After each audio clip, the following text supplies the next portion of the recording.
Hello, friends, and welcome to Season 2, Episode number 9 of the VIP Collective. I am your host, Corinne McDonald, and on today's episode, my guest is Mahla of the Eventeur. The Eventeur is a wedding destination travel company that focuses on both your travel for you and your guest, as well as planning your wedding. In today's episode, we talk to Mahla about her journey into the industry, as well as some of the misconceptions with planning a destination wedding. And she discusses the importance of knowing your why of why you're hosting a destination wedding. There are lots of takeaways, so buckle up and let's go, because this is my conversation with the Eventeur.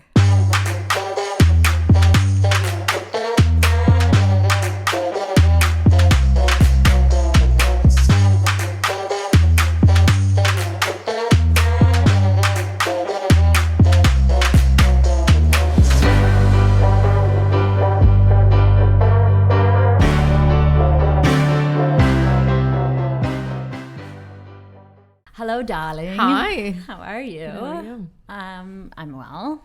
I'm very excited to have you here. So because we are video and audio, we are with Mahla from the Eventeur, which is our wedding destination expert. Correct. So we plan destination weddings. In short, we manage destination weddings for North American couples who wish to get married abroad.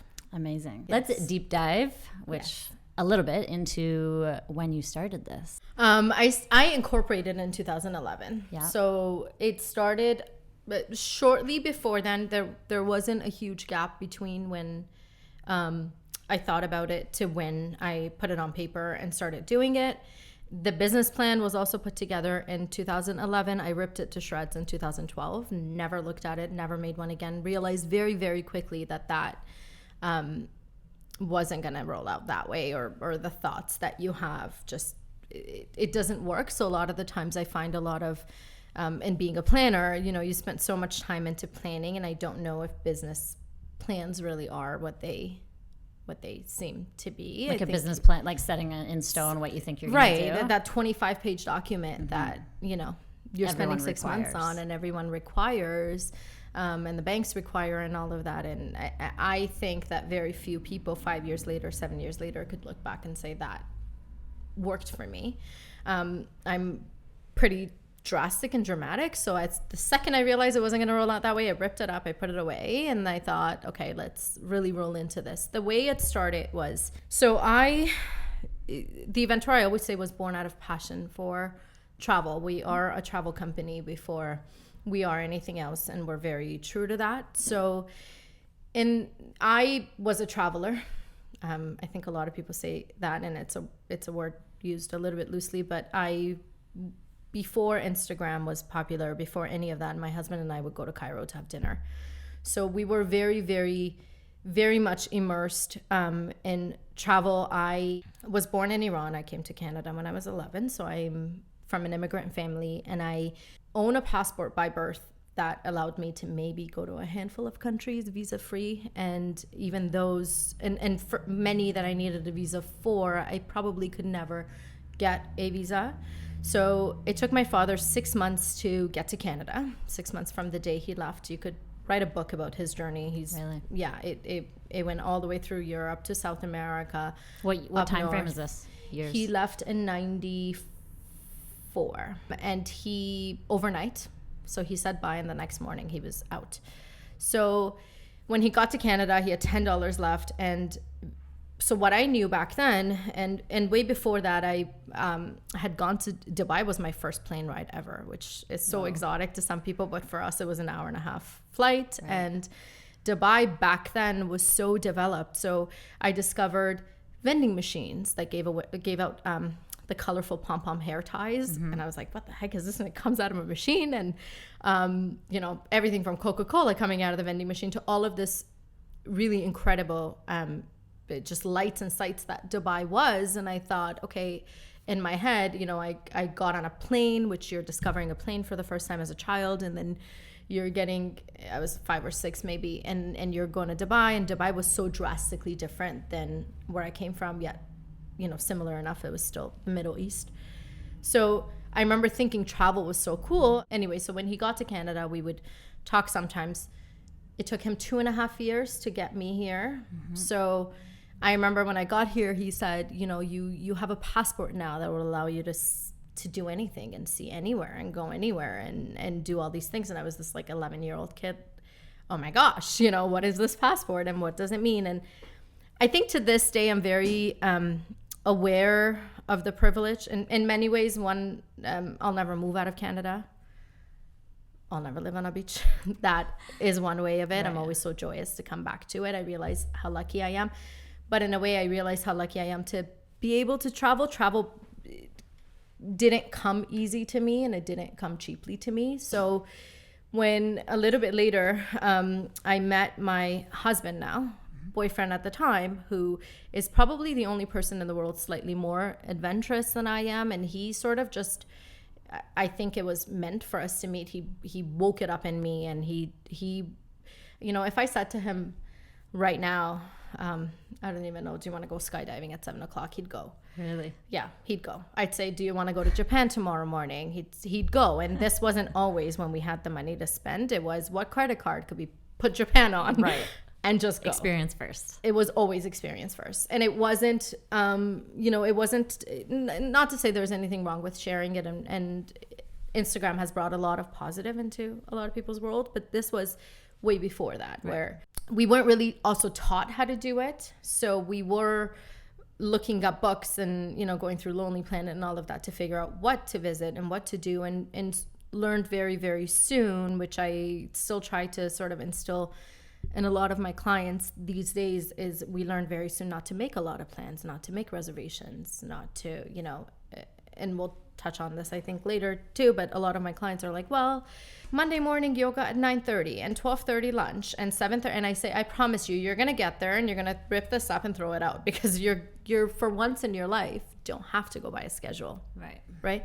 So leave your guests alone and put away the schedule. You don't have to make dinner reservations. How do you know at 7:00 you're gonna be hungry, or you're gonna want to just like stay in the pool and watch the sunset or whatnot? So we learned to travel. Through travel, we became great travelers, and I was discovering a lot of these. We weren't backpacking. I've never backpacked in my life. I've never stayed at a hostel. So it was sort of your own.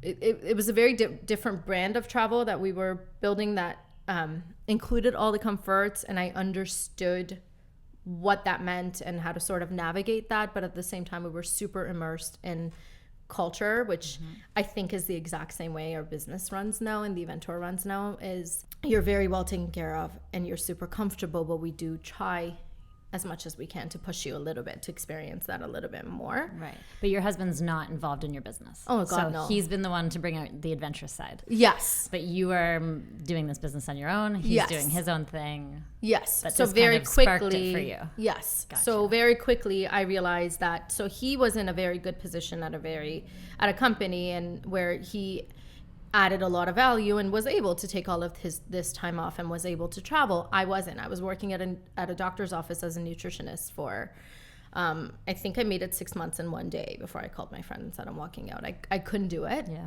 Every day was the same. There was different patients, but every day was sort of the same. It wasn't for me.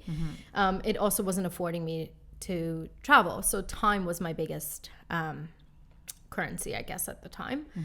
And so I called and applied every single travel company that you can possibly think of. I called Expedia's call center, Hotels.com, everybody, and anybody. Nobody would hire me. So finally, and I kept trying. At the same time, I was helping out a couple of planners on weekends. So I was sort of like the right hand in Toronto. Yeah. So I was going to venues and I was helping, and I was doing these things in the weddings at the same time, sort of planning my own wedding. Before planning my own wedding, we weren't even engaged at the time, and I was helping these planners, you know, on a Saturday, and sort of seeing how the events would roll out, and then leaving and, you know, ejecting myself from it. Finally, a travel company here called, and I remember we went in and they're like, they asked a few questions. They said, what motivates you? And I remember at the time thinking, do I pretend I'm this humongous traveler? And which I wasn't pretending.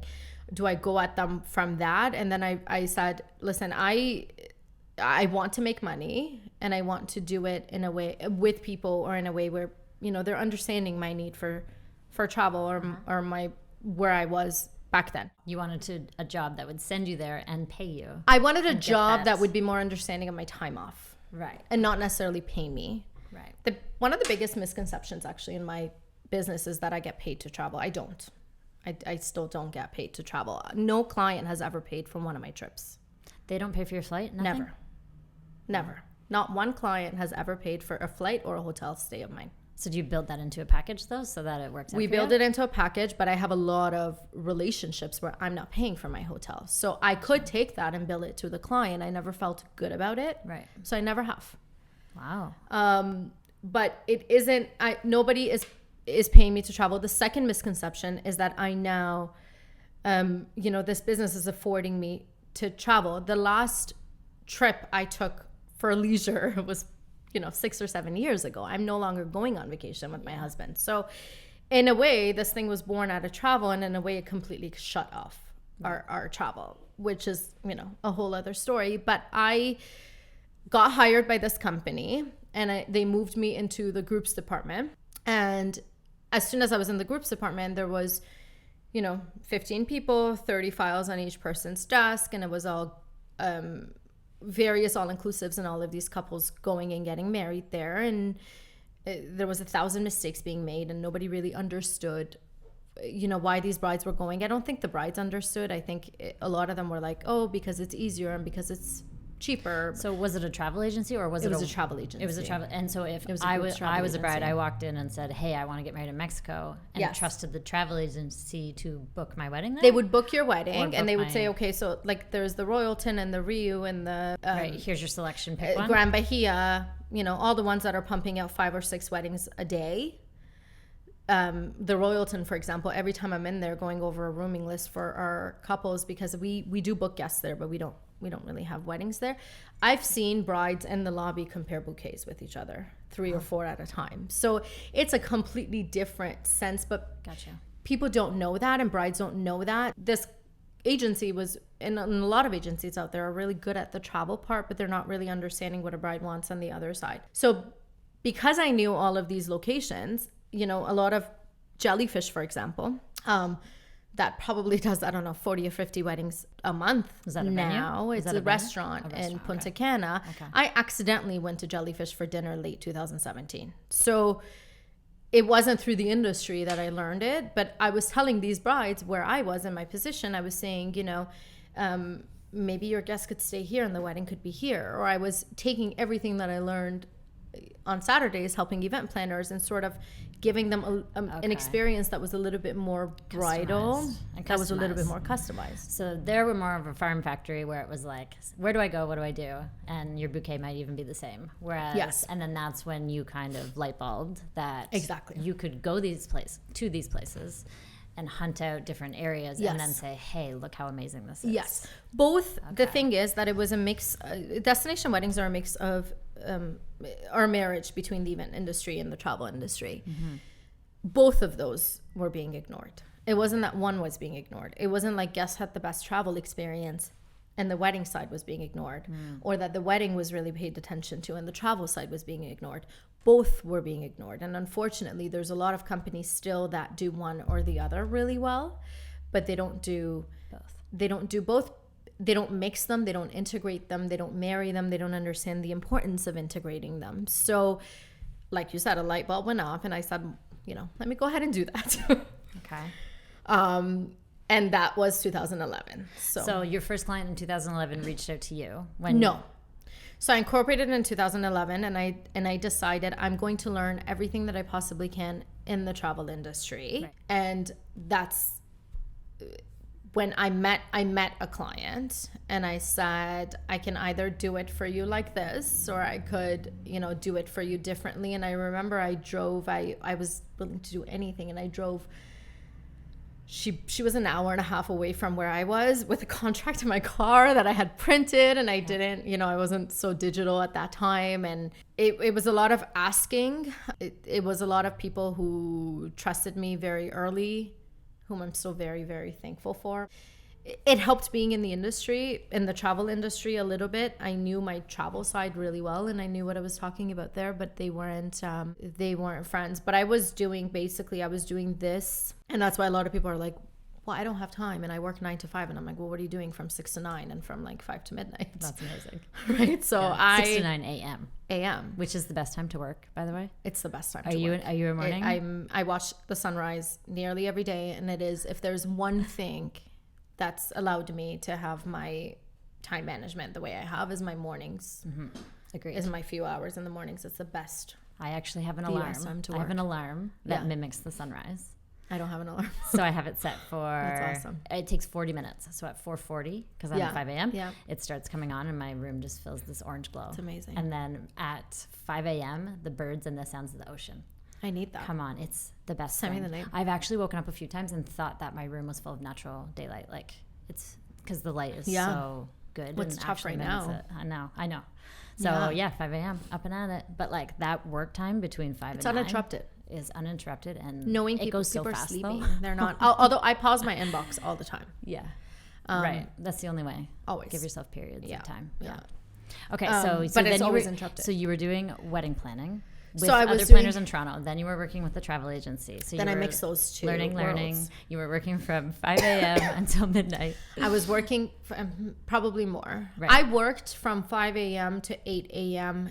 every single day for a year. So what was the main driver? Were you like more focused on, if I get to do this wedding, I get to go to this location and travel and see things and help someone? Or what's kind of been the driver for you? So getting into the travel industry travel was the driver, very quickly realizing that that wasn't going to be sustainable, that thought process. It wasn't really going to happen.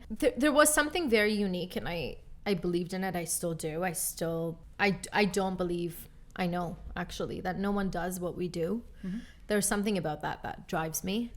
There was a sense of, it's the whole birth of experientialism and all of, maybe it came with social media, maybe it didn't, but all of a sudden, somebody holding a coconut on a beach is much more valuable. That photo is more valuable than a watch or a new purse or a lot of that. So... And I think that shift is happening in the way we celebrate and the way we run events and the way we travel. I hope in the way we travel.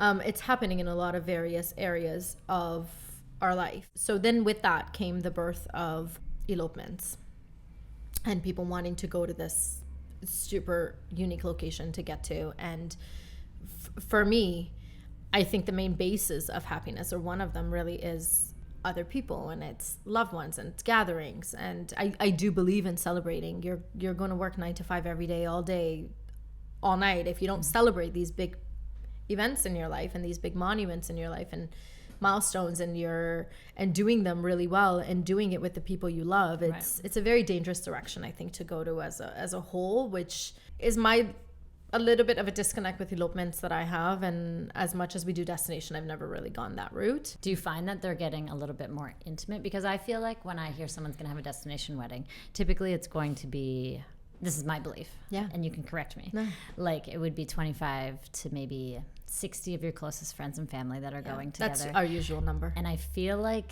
because you're in such, depending on what location, and I want to get into some of the locations that you've been to, but the romance of just being away and being in this like beautiful, like picturesque location really amps things up to 100%. Another level, especially with story, because I mean, I'm a natural born storyteller. Yes. Like I'm in video. I mean, you are a storyteller. That's what I do, right? Yeah. So I see it and I'm like, what a story they have to want to go to these specific locations. So what locations have you been to that you love? And what is, what's one of your favorite stories from a couple that went to a specific place that you can think of? With a lot of couples, there are definitely destinations that are a little bit more meaningful. I think the meaning is a lot more in the sense of what they want to share with their guests and what they sometimes want to introduce their guests to. We have 4 weddings coming up next year in Mexico City, which is a little bit odd because, there's a huge part of me that asks, why Mexico City?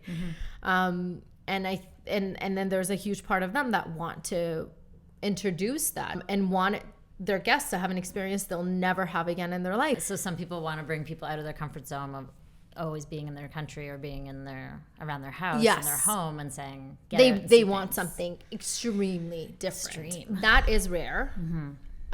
We don't always have that. We don't always have a couple that can pull that off.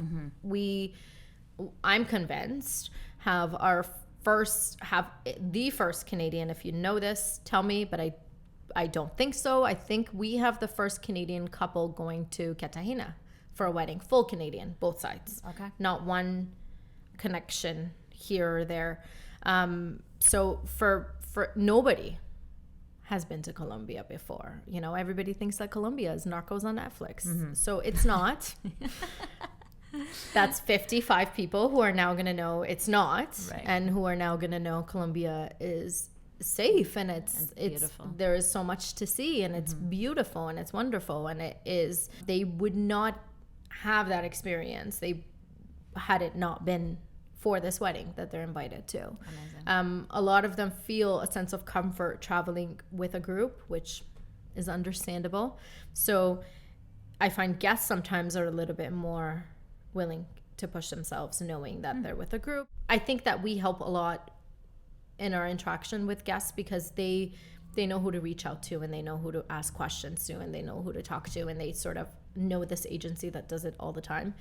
So I have a question for you. I'm going to interrupt because No, go ahead. The guests for the weddings. Now, you're obviously offering the wedding planning portion. Yes. But you're also offering the travel portion. We're a full service travel agency. Yeah. Yes. You're booking all of Yes. the guest flights. So Yes. up to 60 people are going to give you their information. Yes. Wow. That's So amazing. we don't actually, and this took shape a little bit more. I pivoted very recently in a very major way.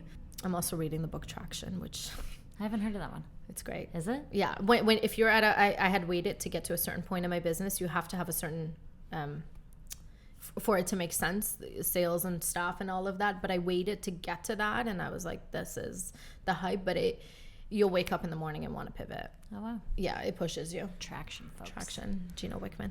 With that, we've come back where we don't actually, I won't not plan weddings anymore, but we don't also take care of guests or vice versa. Like it's a full service. It's a full service. Okay.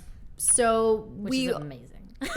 First of all, let's just I think it's one reason our weddings are successful is because we have such insight into the full picture. I also always compare it to, you know, if you're looking at home, if you're looking at a full service planner versus a day of planner, I would take that same comparison, and in our world, it translates a planner who sometimes plans a destination wedding and is only planning the wedding day itself is a partial planner in our world, because a destination wedding is about so much more than the wedding day. It's the destination of getting there.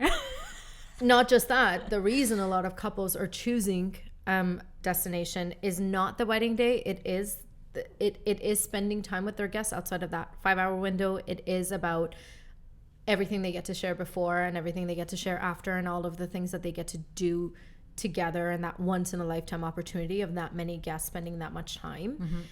It is about all of that. It's about the full picture. It's about, like you said, getting there and how seamless that's going to be and how comfortable their guests are. So one of our brides recently was at a party, and somebody said, well, I had a destination wedding, but it was so stressful because I was dealing with the few days that I was there before. I was dealing with everything for the wedding day. And she's like, well, what do you mean? I was in the pool the whole time. Right. Right. So if you're doing that and you're missing out on your guests, the romance is gone a little bit. The romance is gone a little bit. It's a job. It's a job. And that won't translate well into the wedding day. You're exhausted by the time you get to the wedding. We were planning a few weddings where we only planned the wedding day for the couple. This happens often with brides who choose a resort wedding, which I have no issues with a resort wedding. I have an issue with resorts that make it tough 6 for you. weddings a day and all of a sudden call you and say your ceremony is now moved to 2 p.m. and at this other location. Okay. There are many resorts who do it really well, who do it, you know, once a weekend or once a day and have a more private location and are a little bit more flexible and aware of the privacy. I don't have an issue with that, but it would happen, our partial would happen a lot where a couple would call us and they, the resort just called them and switched their ceremony to 2:00, and they were... How can you do that? They do that all the time. Wow. And they were upset about it and stressed, rightfully so. And they had heard from someone that we, can do this, and we were moving them out. Is that a question? Like, if somebody was gonna get married on a resort, should they be asking, like, would there be a chance the ceremony could be? There's always a chance the ceremony is moved. So that's a question to ask, because I wouldn't know that. I'd just be like, oh, they said it was at 2, and then all of a sudden they're saying no. Now it's at 11. A lot of couples also think that's the only option they have. Resorts. Resorts, and a lot of couples think that it's a lot more expensive if they move out, which is true in some ways and not true in many. But these couples were calling us and asking to move out of the resort, and all of a sudden, within a month or a month and a half or 2 months, we were moving the whole wedding to a private villa or to a restaurant. So in those special cases, yes, we'll still do it. Other than that, I would say that before the venue selection process is when we'll take the client. Also, so we can walk you through the venue selection process. A lot of couples are choosing what works for their guests and not necessarily what works for the weddings, or they're choosing what works for the wedding and not necessarily for their guests, and those two don't marry well with each other, and they're sort of like, well, now here, manage that. And I would need to do a lot of massaging. So that spawns my next question, which is in relation to private villas. So a lot of times you're setting up a wedding potentially at a private villa, correct? How do you find these? We do that a lot. How do you find these places, and are they finding you now that they know about you? Because you have a lot of connections. Like, you've been doing this for a long time. So you have a lot of people you know in Mexico primarily. What are the other destinations that Mexico's our bloodline. Yeah. We run about 25 a year in Mexico, majority in the Riviera Maya itself. Mexico is definitely my first love. I shouldn't say that. Dominican's my first love. They're tied. No, they're not even tied. I'm sad every single time I leave the Dominican Republic, and I love Mexico. Mexico feels like home. I have friends there and who are almost like family, and our team is there, our warehouse is there, our main office is in Cancun. So Mexico is home. So your headquarters is in Mexico. Our headquarters outside of here, I would say, where Canada I call base camp, Toronto. Yeah. It's Cancun, for sure. So you have a warehouse with decor, or what's in your warehouse? With some decor, a lot of like sofa stuff for Persian weddings. Okay. Things that it's hard to find there. We have Lorena, who leads Mexico for us, lives in Cancun. So if anything needs to be shipped to her house, it can be done. She sort of runs that area. That's amazing. We have a florist team in Cancun. So we're very well established in the Riviera Maya, and that 2-hour drive from Cancun to Tulum. Oh, wow. I did not know. Yeah. That's amazing. Home. Yeah. And so run me through some of like the costs for budgets of destination. It's just like here. Just like here, there's a range. Yeah, of course, there's a range. But what would be like your base, and then to what level do we get up to typically? So your base could be, it's like here, I could have a backyard party for $12,000, for $15,000. I could have a backyard party for $1 million. It's the exact same thing. It translates the exact same way. So one thing that's really important to pay attention to is a lot of the quotes that you're getting, and a lot of the pricing that you're getting, and a lot of the package that you're getting are not accurate. They're for semi-private receptions. They're for 4 hours of, meaning there would be more garbage bar, more than one wedding happening. There's several weddings happening. Well, no, semi-private means this is your dinner table and this is other regular guests of the hotel without a wall. It's literally a table and a table. So technically there could be 2 weddings happening at once? Sure, but the rest of them are not even weddings. It's just the rest of the restaurant is open to hotel guests. Sorry, not a wedding. It's just open to the general public. So unless you know to ask for that, it may say semi-private, and it says private, so you're thinking, okay. Yes. I would assume it would be like a banquet hall with a divider. Yes, or... Not correct. No. I mean, divider could be a rope. Right. By the pool. Oh, wow. There is a very, very, very popular hotel that someone super popular is also a spokesperson for, because so Sunwing runs this hotel, and a very popular destination management company is owned by Sunwing. So it's all very much intertwined, and clients don't know that. So this hotel charges $250 per person for a private location. All that means is a rope by the pool, which is fine. That works for some people. I personally think that if your guests are coming a while to celebrate with you, that you do owe them a reception, at the least. Yeah. Another misconception is that these all-inclusive hotels, because your food is included and because your alcohol is included, that your wedding is now free.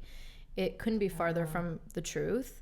Those couples are still paying for your food and bar, even being at an all-inclusive hotel. Or the guests would think, this is an inclusive. Think that it's free. But the guests aren't paying anything. The couple's paying for them. Yes. Yeah. But I'm saying the couple is paying for you. The couple is paying. So that's... Yes. Welcome parties at hotels. Sure, alcohol is included for all guests. But as soon as they've set up a private bar for you, the couple is paying per person. And there's various ways to go around that, which we'll walk our couples through. There's 3 ways of going about a destination wedding or venue selection, the way we approach it. So there is the all-inclusive hotels, and then there's getting married at the all-inclusive hotels. That does work in many ways. It has many, I guess, upsides to it. You're not worried about transportation. Mm-hmm. We transport all the guests, that's fine, but you're not paying for that. You're not worried about it. If you do have a lot of guests in your group, moms can put them in the rooms, maybe with a babysitter. They could check on them. Everybody can find their room or sort of waltz to their room at some point. Mm-hmm. It's easy.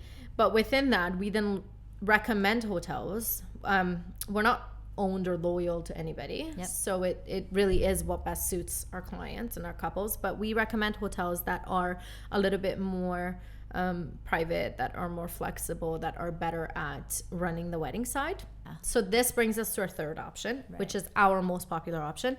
It's what we're best at. It's sort of, I think, what we are really brewing in the travel industry and the destination wedding pocket of it. So where the guests stay at an all-inclusive and the wedding is somewhere off-site, right? When you separate those two things. So all-inclusives, while they're really, really, some are really, really great at hosting the wedding site itself and are super popular. Which ones are those? They're generally going to be a little bit more expensive for guests. They're better hotels. Yes. We'll do a comparison for you on the options so that you can make an educated decision. I think that's what's really important. And then there's various restaurants that don't require furniture rentals. So if the budget is tight, we can go that route. But to answer your question, it's, one of my favorite weddings to date had a $12,000 budget. I think we ended up at 23 people on a mountain in Yelapa. Barb was there, and Simkova, and we talk about it quite often because she was carrying this gear up and down the mountain like it was... You guys didn't take a helicopter or anything? You couldn't. There was nothing. There was no... No. You had to hike? You had to hike. And it was pre-sunrise one day that we hiked up for the engagement session so she could do the engagement session, and... It was awesome. That was one of my favorite weddings to date. And another one of my favorite weddings had, $100,000, but just shy of it, 90 something. We've never had 2 weddings, I would say, and I'm really proud of this. And that's why when we plan in a couple of venues, I sort of shut the venue down for a while, because we've never had 2 weddings that are the same. Right. I know that my brother's wedding trip, and I think that's what really changed it for me, was when I saw my own family and friends in that light. I know that we'll never have that again. I know that I can ask them all to go on a trip and one person won't be able to, and one person can't, and so I know that it was a once in a lifetime experience. Truly, destination weddings are not for everybody. That's I think what makes them really special. Yeah, the fact that they're not for everybody. But I know that will never happen again. What's the main inquiry that comes in? It's a lot of how much is a destination wedding. It's a lot of people being super confused on venue, which I understand. But they also have got to understand that is what we do. Yeah. So it isn't, my knowledge and sleepless nights and working 80 hours a week for the past 8 years, while I come from a place of abundance and I give so much in even the initial inquiries, I still have a disconnect with, I don't expect anyone to give me anything for free. And so do you get to know, so after they've booked you, let's say they've found your dream place. We're very good at matching clients with their venues, but also their destination. So most of them don't have a destination in mind. They just know they want to go. They just know that they want something different. I find, especially in the past 4 or 5 years, the biggest thing that we hear is, I want something different. Or my sister or my cousin or my friend or somebody I know had a wedding. A lot of couples have an engagement party. They have a large engagement party and they say, I don't want to do that again. That was like $80,000 on 5 hours that went by like this. And the biggest difference also with destination is that couples they spend time with each other because you're not so occupied or concerned with, let me say hi to my aunt, or let me say hi to my uncle, or oh my god, this cousin I haven't seen in 3 days. You've done all of that before. You've spent so much time with them before. I always say, every speech at a destination wedding changes because of all the inside jokes that were formed the few days leading up to it. So they do all of that. Come wedding day, they are so present. There's no going to work the next morning. There's no cell phones. There's no traffic. It's just them, and they're present, and they've seen everybody, and they spent time with each other. Not to mention everyone calms down when they get there. Of course. Yeah, they do. It's like there's something in the air. Yeah, absolutely. There's just something in the air, and and it calms them. It calms everybody down. It's really nice because they really, really do get to take each other, and they're doing that the whole time. They're not doing that for a minute or two that they found here and there. Even though in our timelines, I really do try to put that in. I always say that I loved getting like a 20-minute break with my husband when we got married, so I appreciate that. That's my best memory. So we try to infuse that in, sure, but they do that the whole time. They eat their food. They all do. And then they eat the late night tacos and the churros, and they take their shoes off and they dance in the rain if it rains. And I'm like, girlfriend, like, you've come a long way. It happens the best of us. Yeah. But yeah. So how long would it be that people would plan a destination? Like, how long are you working with these couples prior to the wedding day? I learned very quickly that I can't sign clients on too early. Because things change so much? Because things change so much. Also because of the nature of destination weddings. You can't tell a client, nobody in Mexico cares about February 2021 right now. You cannot. I remember once I asked someone in Costa Rica, in Tamarindo, for something that was a year and a half later, and she just looked at me and said, how do I know I'm going to be alive then? And I was like, okay, but what do you mean? She's like, I might cross the street and die. You want me to take your money for an hour, for a year and a, which is it's so different than what we're Debbie Downer. Right. It's so different than what we're used to, but and she was being drastic, and I thought, she'd call me 3 months before, and I thought, well, I can't do that, so I'm going to find somebody else. But that was a huge learning curve for me, because now I'm like, I understand when to ask for things. And that varies destination by destination. So a lot of the vendors you use, are they all within the countries that you're going to? And are you is that a form of giving back for you? Is hiring people within those countries? Are you trying to keep the money within? 100%. Yeah. Industrial leakage is huge in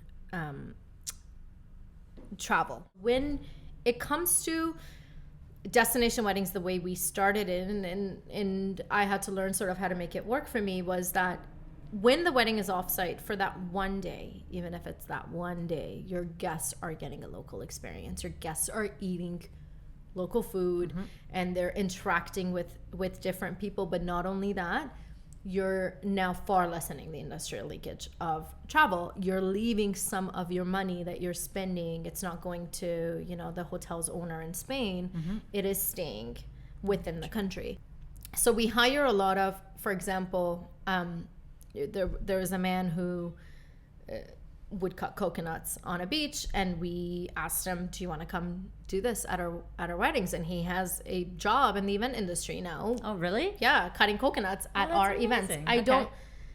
I don't love to mention it too much, because I feel like sometimes I'm, in a way, it feels a little bit like exploiting them. So it feels a little bit, I never want to turn around and say my business runs on these models. For me doing this, it does, but I feel like that's for me in the background to know, and all the people rowing in the same direction at the same time. But for this guy, you're helping him with financials, even just to come and do something that he loves doing. Yeah, anyways. I mean, his daughter is my goddaughter basically and right his now. Children, so he's giving back. She's everything, and she's always in our events, and she's just that's cute. That's cute. I'm her English teacher. She's my Spanish teacher. So there's a lot of that goes on, sure, and there's a lot of there are a lot of jobs that these weddings are creating. That's what I'm most proud of. I'm proud of all of the families that we support on a full-time employment basis, on a contract basis. I love it. I'm extremely proud of that. I always, it's funny because people say, how many flights have you been on this year? I have no idea. I don't count. Yeah. I don't have a frequent flyer number. I always know how many guests we've sent to each destination. I know who was a first-time passport holder. They need their ticket to apply. So how many weddings do you take on? What visas we've got. So this year, I think we'll max it, or for 2020, I think we'll max it at 40. Yeah. Good stuff. And where are you going? What's one of the top destinations? We're doing Montenegro with Barb, actually. We have a few Europe. Typically, I'd like to keep it at 1 or 2. In 2020, we have 4, 5. Do you go and scout locations beforehand? If you've never been? Sometimes I did, not always. I find destination weddings, although very, very different than weddings at home, they do all have the same formula. So although that, I always say there was no, the barrier to entry to my business was really high. It is high. And there wasn't a floor plan or a model or blueprint for me to follow. I learned it as I went, but that process is the same in every single destination, and you do operate differently as a traveler. Your instincts work differently. You are more aware of things happening. So that I find really helped in doing this, but also in venue selection. I've become extremely good at venue selection. I sometimes would tell a client, this isn't the best venue for you, and I've had a few that didn't listen and went forward with it, and then ended up having some issues. So also understanding, because a lot of people, they don't know themselves as travelers, or they don't know their guests as travelers, and all of that varies. Or they want to say,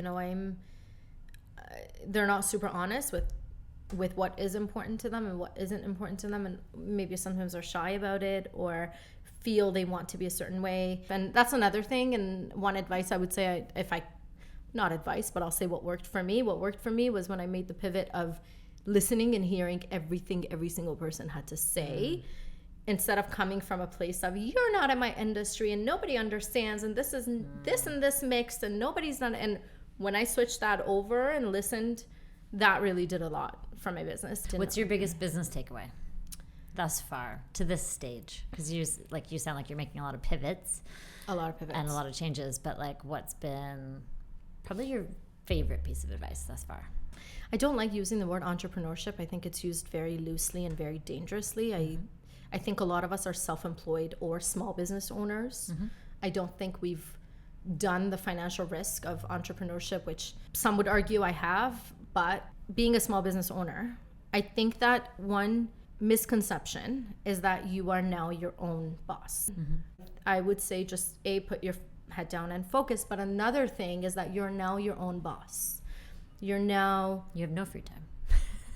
Right, but you're not your own boss, because when you work for somebody, you have one boss. Whereas when you work for yourself, you have very many bosses. Every single client is your boss.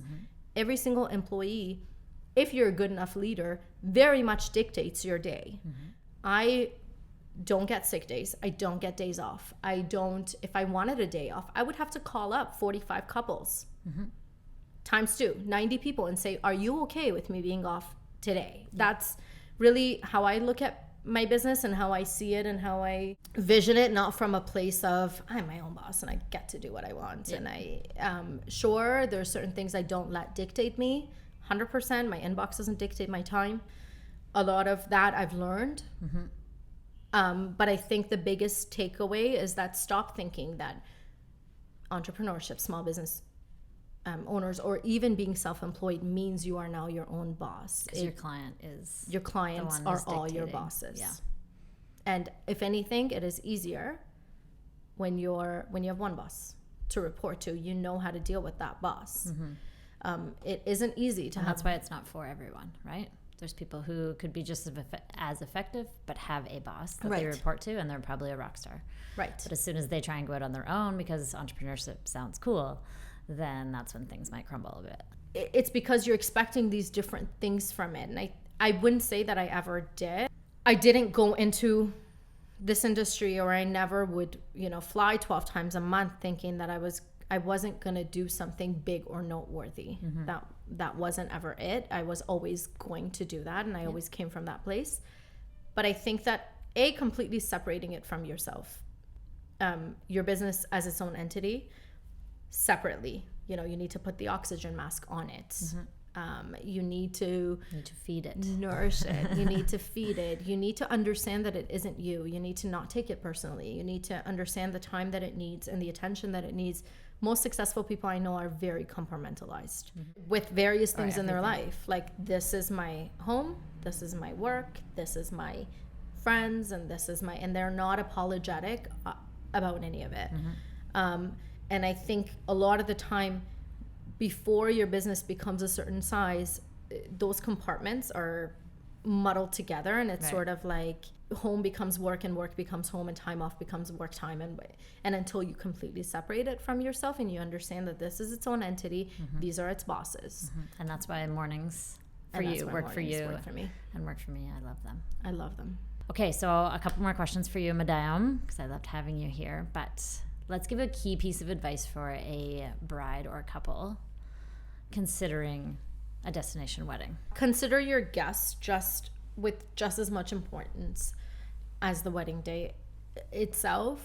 Ask yourself why you're having a destination wedding. The most magical weddings that I've seen are those where a couple is very, very clear in their intent about a destination wedding and understands why they're doing it. Like, the pieces fall naturally almost when they know why they want to go there specifically. Yes. It makes it a lot easier for It makes it a lot easier. It's downhill. They're a lot less apologetic about it. Right. This is what we want. This is what I want. It's personalized for us. Yes. This is what we're doing. Yes. Yeah. Cool. Yeah. They're a lot less apologetic about the experience, and they're not into doing the same thing over and over again, which is half the draw for them. I want to circle back to photo and video on site for destinations. Versus hiring locally. What's your main recommendation for that? Photographer is the closest in video. You're the closest to a bride. You're much closer to them on the day of the wedding than even we are. But some resorts do require you to use their people, or not always? No, not always. Not always. Not ever, actually. They just charge a fee if you didn't. Oh, There's no requirement. Okay. You could be a good photographer. You're not necessarily a good destination wedding photographer. You're not necessarily amazing in 100% heat and humidity with that much gear on you. I think that what is really important is being able to distinguish between this is not my vacation and this is work. I'm not necessarily saying that you're working 24/7. I'm just saying that you're not on vacation. In moments that you are on vacation, I don't believe that a client should ever see that. I've never been in a pool with a client. I've never been in the ocean. My foot has never touched sand in front of a client unless it's like floor planning something, even though they don't pay for my trip. So I think there's a huge disconnect there where we do really need to keep the two separate. And I think that expectations need to be aligned, and you do need to be a good traveler. This is not my experience. This is the client's travel experience. This is not my travel experience. So, a lot of the times couples are like, I need you here at this time. Nope. I'm okay with this, 9-hour day. And I'm like, well, and what are you doing the rest of the day? Like sipping margaritas at the pool? And I think not what you're here for. I think the part that gets confusing is right off the initial inquiry, because a lot of times what happens is couples think that since they may be flying you down there, that they own you. Yes, and it is not the case. Means like, okay, well, if we need you at 5 a.m. However, that's where the quoting all needs to be drawn. The quoting needs to be done ahead of time to say it's like 3 hours, we need this, then this. And there is going to be downtime where you're not working. Exactly. But there is, from a video perspective, if you're a storyteller, you're going to be going out and taking time lapses most likely. You need to preserve that energy for yourself, and you need to, and we have many couples who are like, get out of my, put the camera away. But even when you're not, like, there's still an element of story you need to bring when you're filmmaking. Yes. And you can't just, you can, of course. You can put your camera down and sit and eat some Doritos, whatever you want to do. But you can also go into the city and take shots of the city and really draw a story. 100%. And that is a whole other day of just filming. I've had many photographers who will not leave the resort. Yeah. They won't. They won't leave the resort. They won't separate from each other. They won't. I think it's a complete injustice to the couple and to the destination if you're timid about traveling. If I was timid about downtown Toronto, I wouldn't push somebody to hire me for downtown Toronto. Right? So, but it is very much, they're just not good travelers, or they're complaining about their accommodation, or they're complaining about having a stopover, or they're complaining about how many nights they need to come. I always say that anybody who tells you they have a lot of fun traveling for work doesn't actually travel for work. They don't travel for work if they say that. Everyone who travels for work understands how different it is and how much downside it has to it, and what that's really like. And another thing I think is really dangerous is when you're not paid for your services. When you just get the flight down, you get to go for free, and you're not paid for the Bring me to Mexico, and then I'll shoot your wedding. So then what is that? Is that your vacation? Yep. Is that and if you're, I think, professional enough to distinguish between the two, you're professional enough to charge for your services. And you should have contracts. Absolutely. Because I think that's just the gray area. And it's not so much like going back to what I said where the couple owns you in a sense, but what I mean is they're seeing it as, hey, we're taking you down there and now we need a sunrise. And that's fine because you want to make it beautiful. But what is the lines that you've drawn out beforehand? 100%. And that's why you need someone I am very good at educating my clients on how that works and how that translates. A lot of times with me, if we do travel, I will take the opportunity post-wedding and I'll stay an extra 2 to 3 days to experience it myself afterwards, but there's no experiencing anything. No. As soon as you get off the flight, you get to sleep and do whatever, but I'm usually thinking about shots and what we're going to do to tell a story. 100%. And then as soon as the wedding's over and we can turn off, then it's like, okay, now you have 3 days to kind of 100% put your feet up and eat those bag of Doritos, whatever you want to do. Yeah. And I don't get a minute because for me, it's the whole week. It's the 3-4 days. By the time it comes the wedding day, we're always the first people to arrive and we're always the last people to leave. So we don't actually leave when most coordinators leave, when they're done coordinating or at dinner time.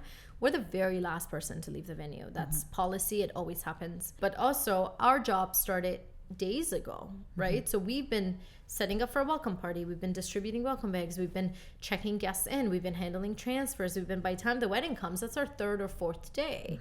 And sometimes I have photographers going up to my team and be like, I'm so tired. And I'm like, well, don't say that to her. She was here at 6:30. Yeah. Right? You can't say that to her. Yeah. You could say it to yourself quietly or say it to nobody, or don't complain. Just don't complain. That's another thing, is the complaint culture doesn't exist with, like I always say, I've never met a confrontational Mexican, ever. If you know one, introduce them to me. I've never met one. And I've never met a complainer. So it's usually if you're talking with someone who's had experience traveling. Yes. Then you want to know, number one, if they're not charging you for the services and they're only charging you for travel. Yeah. Then that could potentially be a red flag. They plan for me, that's a huge red flag. They're going to have a vacation and take some photos at your wedding if you're lucky. Yes. Or they might be taking photos at your wedding and then having a vacation the day after and the day before and the day after. It for me, it's never translated well. It's always been an issue. Hours need to be set. Contracts need to be done. Everything needs to be done as if it's done here. Yeah. For me, I think there has to be a sense of, just like you said, a storyteller or someone who is willing to capture a little bit more outside the wedding day itself. About the destination. I think it should be necessary. I think if a photographer is not, or a videographer is not willing to do that, that should be a red flag. It feels necessary though, because you're taking your guests on a story. Exactly. Which is a destination of your love. Exactly. At the end of the day. Exactly. So why not bring somebody down who's going to share that same kind of excitement right. about being somewhere new and telling a story and yes. being able to do that for you. 100%. That's how I see destination. It's the trade for the trip. Yep.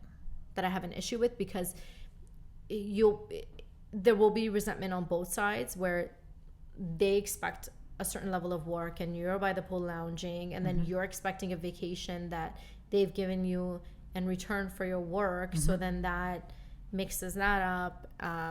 You're not willing to spend the rest of your vacation scouting or shooting or doing things that you should be doing. Agreed.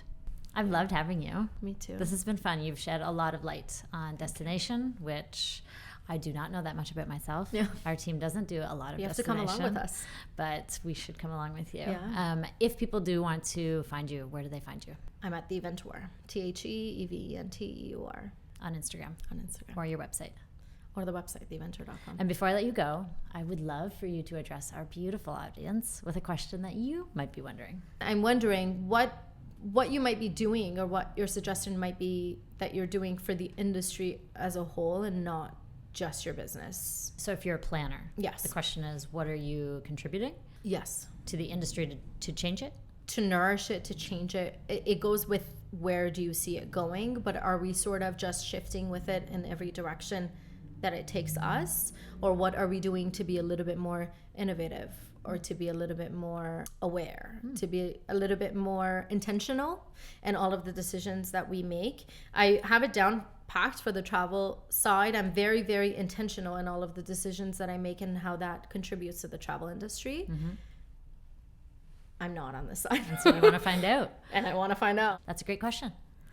Thank you for having me. Thank you so Thank much. you for doing all this. It's a lot more time and energy than people realize, I'm sure, but there is a lot. We're thankful for you. I think it's important. Shed a little light on our industry, because sometimes people just don't know the different compartments that and what goes into it. So thank you. Let's cheers, my dear. Cheers. Come back anytime. Coffee. Thanks.